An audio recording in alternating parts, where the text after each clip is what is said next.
because not just because they're normalizing it doesn't mean that that works for you. Like, Right. just because you now know that you're a part of a tribe Right. of women who are having all these babies by different fathers, Right. ma'am, you're struggling. You're Yeah. struggling in so many areas. And so you got to kind of step aside from this world and figure out, is this working for me?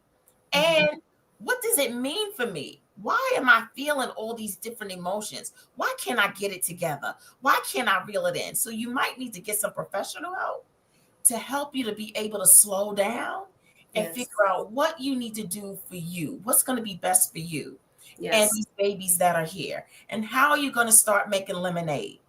Because the Okay. reality is that you made these choices, you can't go back, but you can do something about your now, and you can make better choices about your now and your future. So what's going to be best for you? How do we help you to heal and make better choices so that you now show up better, not only for yourself, but for the family that you've created? I love that. All right, let's check out another stat we have and come back and we'll chat.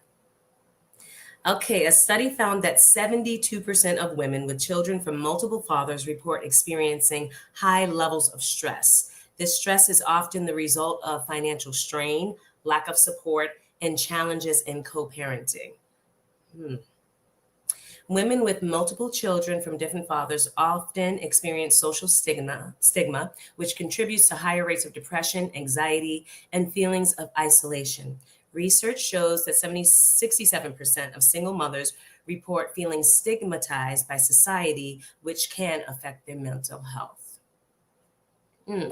Dr. Charm, so how do we go about shifting the narrative around I can't stand this phrase, baby mama, or women with multiple children by multiple different fathers, whatever, to make it less about judgment and more about understanding. I mean, I definitely experienced social stigma from having a baby out of wedlock. I remember one of my elder cousins. If she was, she was like a second cousin, but she was like my grandmother's age. And I remember I called her about something when I got pregnant, because I got pregnant.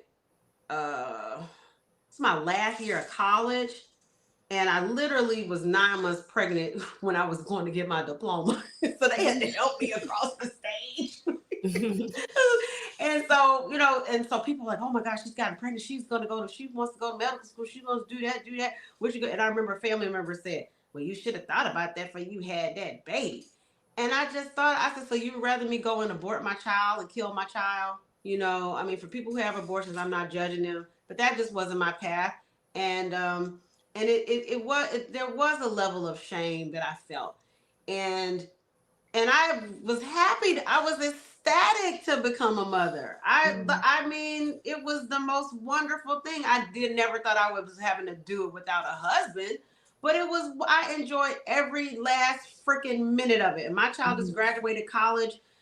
She just got her bachelor's degree, magna cum laude from Dillon Yes. University just 2 months ago. And so, me and her dad, like I said, we were at odds.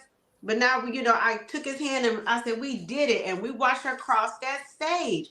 And so we have to support people. These children are here now. So what are you going to do? But what we can do is get mental health help for women to